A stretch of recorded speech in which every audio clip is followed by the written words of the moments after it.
که غواړئ د کمپیوټر هغه شارټکټونه او هغه لنډې لارې زده کړئ کوم چې کولی سي په کمپیوټر کې ستاسو سره مرسته وکړي او ستاسو د وخت د ضایع کېدو مخه ونیسي نو مهرباني وکړئ زموږ سره اوسئ.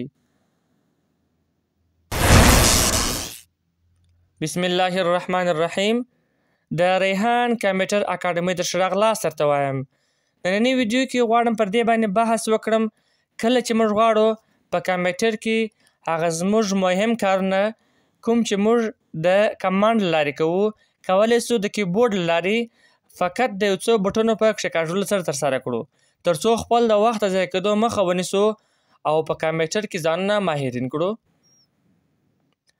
د هغو شارټکټو د جملې څخه لومړی شارټکټ د وینډوز بټن دی. د وینډوز بټن کله چې موږ د وینډوز بټن کلیک وهو نو موږ ته سټارټ مینو راخلاصیږي. سټارټ مینو کې هغه اپلیکیشنونه هغه پروګرامونه او هغه فولډرونه چې موږ په نږدې وخت انسټال کړي دي د هغه څخه کولی سو استفاده وکړو. دوهم شارټکټ وینډوز ای بټن دواړه همزمانه کلیک وهو. وینډوز ای دواړه کله چې همزمانه کلیک وهو نو موږ ته د نوټیفیکیشن برخه راځي یا هم د خبرتیاو برخه.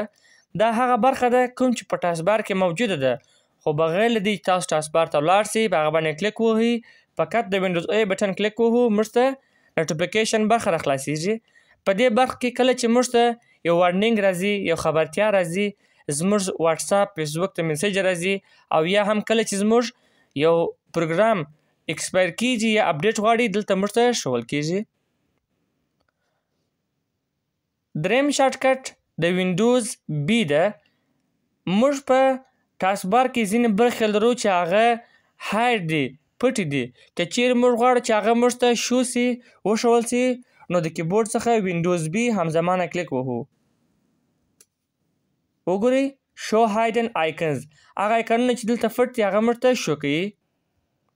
د هغه نه وروسته څلورم شارټکټ هغه وینډوز ډي ده. ګورئ که چیرې تاسو هر څومره فایلونه راخلاص کړي وي هر څومره پروګرامونه راخلاص کړي وي غواړئ چې ولاړ سئ ډیسکټاپ ته بغیر له دې چې دا کلوز کړئ تاسو به د کیبورډ څخه وینډوز ډي کلیک وهئ. وینډوز ډي چې کله موږ کلیک وهو موږ به خپل ډیسکټاپ ته راولي او که غواړو بیرته هماغه خپل پروګرام ته ولاړ سو چې کوم مخکې موږ پکښې کې وو نو راځو یو ځل بیا وینډوز ډي کلیک وهو بیرته به خپل پروګرام ته راسو. پنځم شارټکټ وینډوز ای دی. که چیرې موږ غواړو د کمپیوټر فایلونه یا هغه ډرایوونه چې زموږ ډیټا پکښې کې ده همالته ولاړ سو نو راځو وینډوز ای کلیک وهو. وګورئ کله چې موږ وینډوز ای کلیک وهل موږ رالو خپل ډرایوو ته هغه ډیټا او هغه معلومات چې موږ په خپل کمپیوټر کې ذخیره کړي دي هغو ته لاسرسی پیدا سو. د هغه نه وروسته وینډوز اف. وینډوز اف د فیډبک لپاره استعمالیږي. کله چې زه وینډوز اف وهم دلته د فیډبک برخه راځي. کله چې موږ غواړو فیډبک او یا هم کمنټ ورکړو نو د همدې لارې کولی سو چې فیډبک یا کمنټ ورکړو خو اوس انټرنیټ نشته نو ځکه دا برخه کار نه کوي.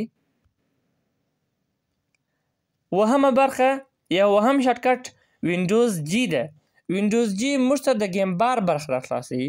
کله چې موږ وینډوز جی کلیک وهو موږ ته به یو کوچنی مینو راخلاصه سي. کله چې موږ غواړو ګیمونه وکړو ځینې ګیمران دي چې هغه غواړي د خپل ګیمونه آنلاین یا هم لایف ترسره کړي نو د هغو لپاره دغه برخه ده. ګورئ لومړی د ایکس باکس چې دا د ګیمو لپاره یو اپلیکیشن دی د هغه څه وروسته که چیرې تاسو غواړئ چې سکرین شاټ واخلئ د ګیم څخه سکرین شاټ اخیستلی سئ کولی سئ چې ریکارډ وکړئ کولی سئ چې د ویډیو ریکارډ وکړئ همدارنګه ځینې نور مهم سیټینګونه تاسو په دغه ګیم بار کې ترسره کولی سئ. وروسته ځو وینډوز ایچ. وینډوز ایچ زموږ لپاره په کمپیوټر کې کیبورډ راخلاصوي. کله چې موږ وینډوز ایچ کلیک وهو نو موږ ته کیبورډ راخلاصیږي. وګورئ موږ کولی سو د دغه ځای څخه د کیبورډ لپاره استفاده وکړو.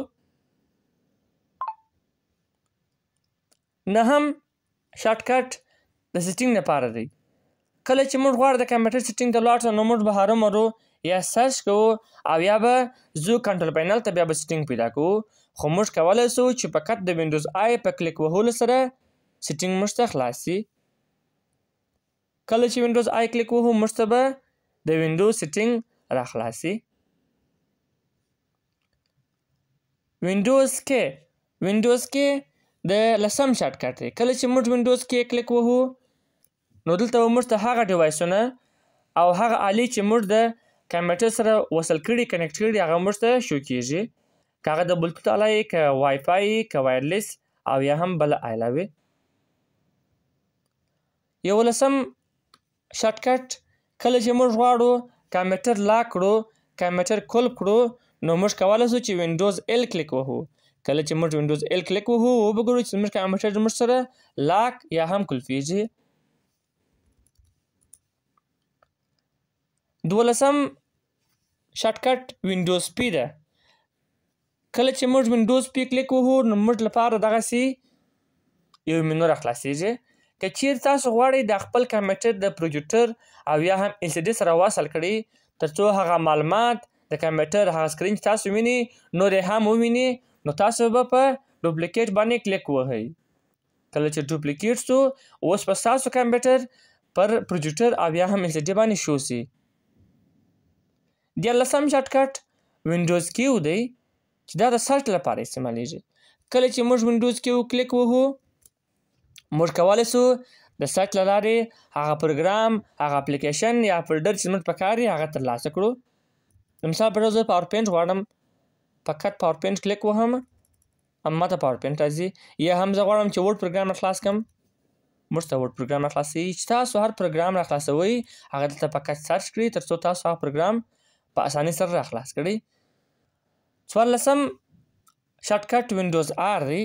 کله چې موږ وینډوز آر کلیک وهو موږ ته د رن کمانډ خلاصیږي چې په دې کې موږ کولی شو مهم سرچونه وکړو، همدارنګه ځینې مهم کوډونه د هغه ترسره کړو.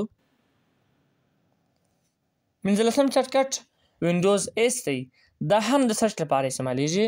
کله چې موږ وینډوز ایس کلیک وهو نو موږ ته به د سرچ لپاره یو ایریا راخلاص شي.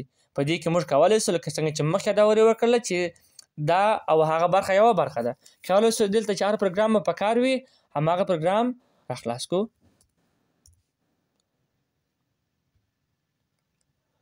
وینډوز یو هم د سیټینګ لپاره استعمالیږي. کله چې موږ وینډوز یو کلیک وهو نو موږ ته به د کمپیوټر ځینې سیټینګونه راته راخلاص کړي. مخکې سیټینګ چې و هغه د کمپیوټر مکمل سیټینګ و خو دا فقط د یوې برخې پورې تړاو لري، محدوده برخه ده. همدارنګه وینډوز ایکس کله چې موږ غواړو د سټارټ منیو هغه منیو موږ ته راخلاص شي نو بیا وینډوز ایکس کلیک وهو. اوس وګورئ موږ ته هغه منیو راخلاص شوله.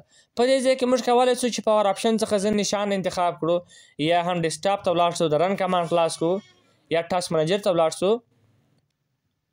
د توجه څخه مو مننه. په دې هیله چې ویډیو مو د خوښې وړ ګرځېدلی وي.